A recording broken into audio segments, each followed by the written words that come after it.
Հարգելի գործընկերներ, ինչ թվում է, որ մեր սիրելի դաշնակցական գործընկերները, երբ որ գնում են իրենց գրասենյակ, այն մատրիցա կինոյի մեջ մի հատ սարք կար, որ պահում չկսնում են, ամեն ինչ մոռանում են։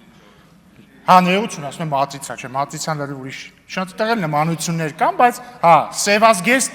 մարդիկ ֆիլմի մեջ այն որ սարք կար, ասես չկսնում են, մոռանում են ամբողջ կյանքը ու մեկը, չգիտեմ, կարող է Հրանտ Մարգարյանն է, կարող է հիմա պարոն Ռուստամյանն է, ասում է ուրեմն լսեք։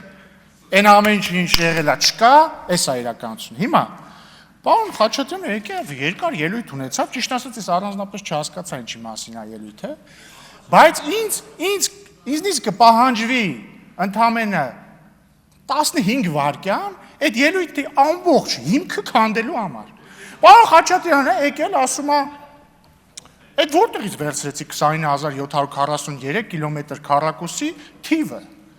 Դուք այդ ինչ եք ասում, ինչեր են ժամանակ 20.8, հիմա 20.743, այդ որտեղ կորավ։ Նախ, միշտ էլ 20.743 ա եղել, հանրագիտարում կարող կլորացված թիվն ա եղել վերնագրում, հետո ներքևը ոչ, բայց,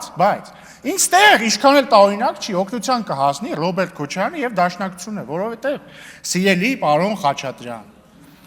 ես հիմա ձեր քաղաքական ամնեզիան կվերացնեմ։ Ուրեմն Դաշնակցությունը 2005 թվականին կոալիցիայի մեջ էր Ռոբերտ Քոչարյանի նախագահության օրոք։ 2005 թվականին Հայաստանի Հանրապետության կառավարությունը, եթե չեմ սխալվում, նույնիսկ Քոչարյանի ստորագրությամբ, վավերացրել է Հայաստանի հողային ֆոնդը, հեսա միակվիմիարվական բան անեմ, հենց փաստաթղթի անունն էլ ասեմ, էլի, Հայաստանի Հանրապետության հողային ֆոնդի առկայության եւ բաշխման վերաբերյալ հաշվետվություն։ Այնտեղ գիտեք ինչ ա գրած,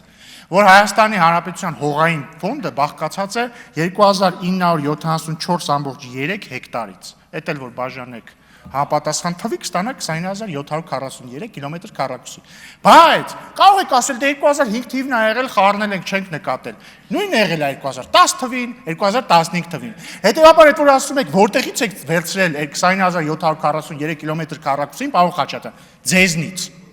ձեզնից ենք վերցրել։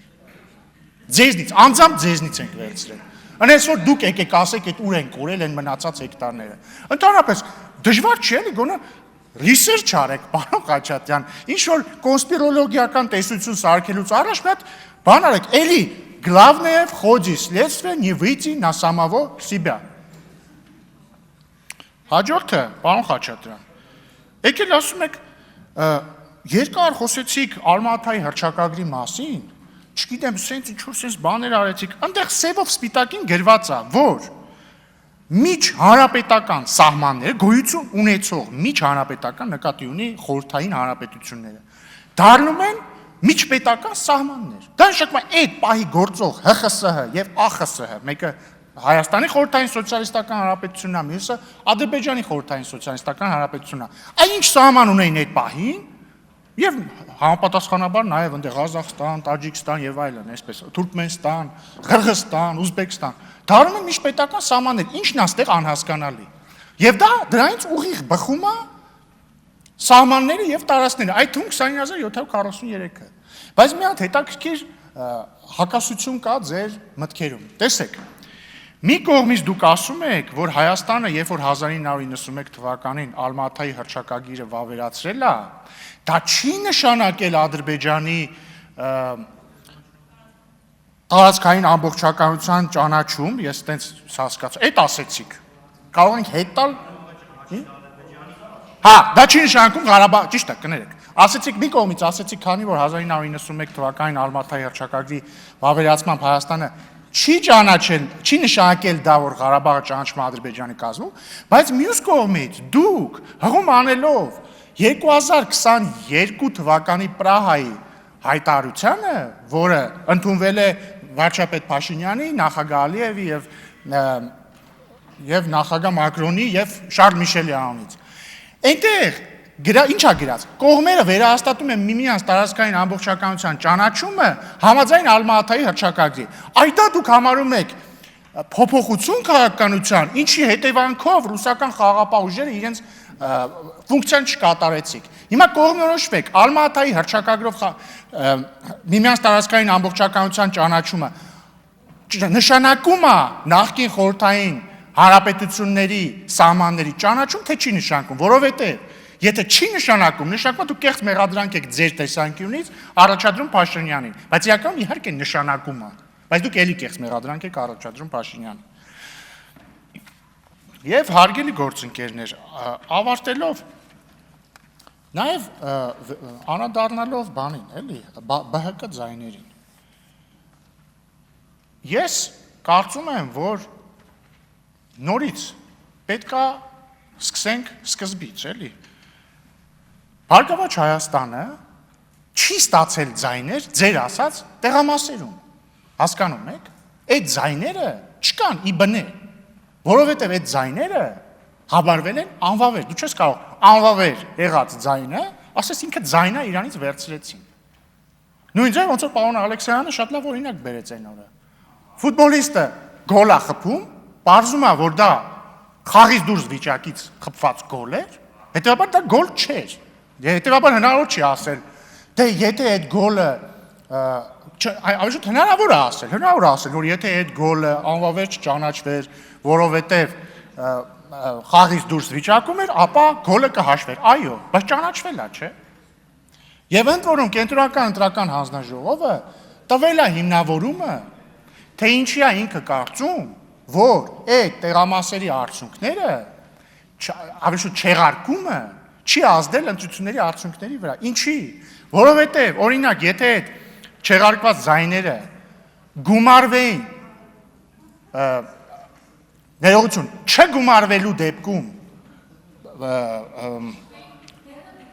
ներողություն, եթե այդ ձայները,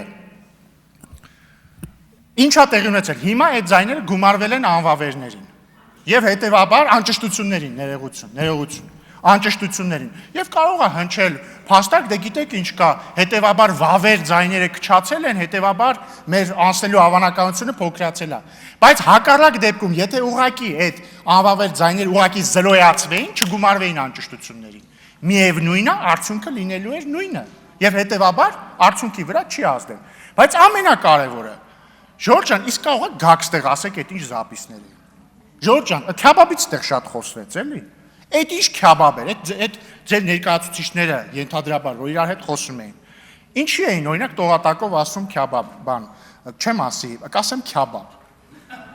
Կարող եք բացատրել, խնդրում եմ, եկեք ստեղ բացատրել, ինչպես է ստացվում, որ ձեր աջակիցները կոդային բառ են օգտագործում քյաբաբը, ու ինչի էին վախենում, որ այդ կոդային բառի իրական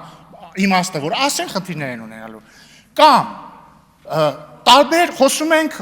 Ղարաբաղցի մեր քույրերի եւ եղբայրների իրավունքներից լավ ենք անում։ Կարող եք բացատրել, այդ ինչ ձայնագրություններ, որտեղ ենթադրաբար էլի ձեր թիմի ներկայացուցիչներ իրար մեջ խոսում են մի Ղարաբաղցուց, հայհոյում են իրան, ասում են դա բան է, այդքան բան արեցինք իրանց համար, ինքը մեզ չի ընտրելու։ Այս ինչ տասնյակ, հարյուրավոր ձայնագրություններ են, սիրելի ուժեղ Հայաստան խմբակցություն, որոնցում ենթադրաբար ձեր թիմակիցները առնվազն ձայնագրությունից մենք լսում ենք, որ խոսում են մարդկանց փող տալու մասին, որպեսզի իրանց ընտրեն։ Հայաստան դաշինք, ձեր ներկայացուցիչների այդպես ձայնագրություններ էլ կան։ Ինչ է դա, կարող է միջև այդ բանը բարձր իրավաբանական վեճերը արդյոք Բարգավաճ Հայաստանի վերաբերյալ արդյունքները որոշիչ են եղել թե ոչ, այդ բարձր, այդ ռաֆինացված խոսակցությունների փոխարեն կարող եք ստեղ գաք ասեք, այդ ինչ քյաբաբ էր, այդ ինչ ընտրակաշարքի տեսքով քյաբաբի մասին էին խոսում ձեր հարգարժան թիմակիցները, խնդրում եմ եկեք ասեք, որովհետև հարգելի գործընկերներ, եթե ձեզ թվում է, որ մենք բարեկիրթ ենք եւ դա նշանակում է, որ մենք նաեւ լինելու ենք մեղմ, դուք սխալվում եք, մենք շարունակելու ենք լինել բարեկիրթ, բայց ոչ ոք երբեք չի մոռացելու, չի մոռանալու այն համակարգված ընտրակաշարքի սխեման, որը ձեր համապատասխան քաղաքական ուժերը գործարկել են, ինչը ակնհայտորեն բխում է հրապարակված ձայնագրություններից։ Դուք պետք է գաք ստեղ պատասխան տաք։ Ընդհանրապես հարցերը ստեղ մենք ենք տալիս։ Շնորհակալություն։